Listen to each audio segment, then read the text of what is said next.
درانو کتونکو السلام علیکم. زه محمد سلمان همدرد د حق غږ پښتو چینل خبري لنډیز کې ستاسو کوربه اوس تاسو پام را اړوم د مهمو خبرونو لنډیز ته. وروسته تر هغه چې یو شمېر سرچینو په دوحه کې د بین الافغاني مذاکراتو د ځنډ خبر ورکړی دی، رویټر اژانس که څه هم په ښکاره داندې ویلي چې یادې خبرې ځنډېدلې دي، خو د طالبانو د مرکچي پلاوي د غړي له قوله یې ویلي چې دوی د امریکا د نوي ولسمشر جو بایډن ادارې ته په تمه دي.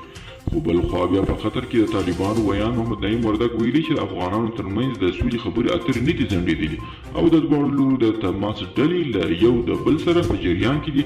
نوموړي ویلي چې هیڅ ځای چې د مذاکراتو مجلسونه روزمره او دوامداره نه وي، ځکه کله کله خپلمنځي مجالس ته هم اړتیا پیښیږي.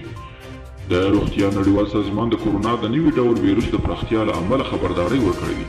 دغه سازمان ویره لري چې شاید د کورونا وبا دویم کال به د لومړي کال په پرتله لا سخت وي. د کورونا وبا د نوي ډول چټک د پراخېدو په کتو سره د روغتیا نړیوال سازمان خپله بیړنۍ غونډه 2 اونۍ رامخته کړې ده او روغتیایي مسؤلین وایي چې په جنوبي ولایتونو کې له واکسین څخه تر 1 میلیون زیاتو ماشومانو پاتې کېدو لا هم لوی ګواښ دی.